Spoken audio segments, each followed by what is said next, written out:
weeks, millions of people visit Austin every year, and the city collects millions in hotel taxes. This year, it will be close to $90 million. A lot of money, of course, and there are new concerns tonight about where it all goes and who's helping to decide. KXAN investigator Kylie McGivern gives us a bottom of the conflict of interest questions.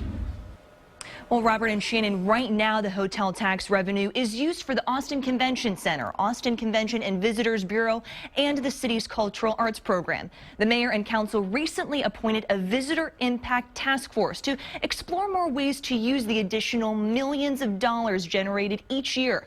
But there's concern about members voting on that tax that currently benefits them. It's a huge pot of money, and we have tremendous needs. Tourism needs, Bill Bunch says, that extend far beyond the Austin Convention Center. Only about 2% of our tourists come for conventions, and yet the Convention Center and the Convention and Visitors Bureau is getting an overwhelming share of this pot of money. The Save Our Springs Alliance executive director would like to see that pot shared. The things that make people excited about Austin that are most endangered.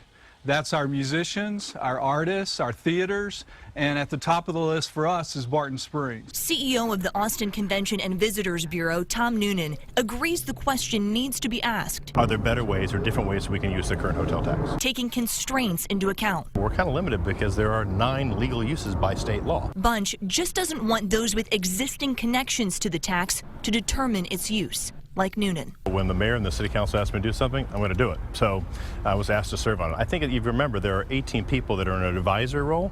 So I think it's important to have a couple experts on that panel of the 18 people. Other members include representatives from the music, parks, hotel, and restaurant industries. City council would ultimately have to approve any changes to the hotel occupancy tax. City code states a city employee, like the director of the Austin Convention Center, may not serve as a member of a city board if that employee is an executive.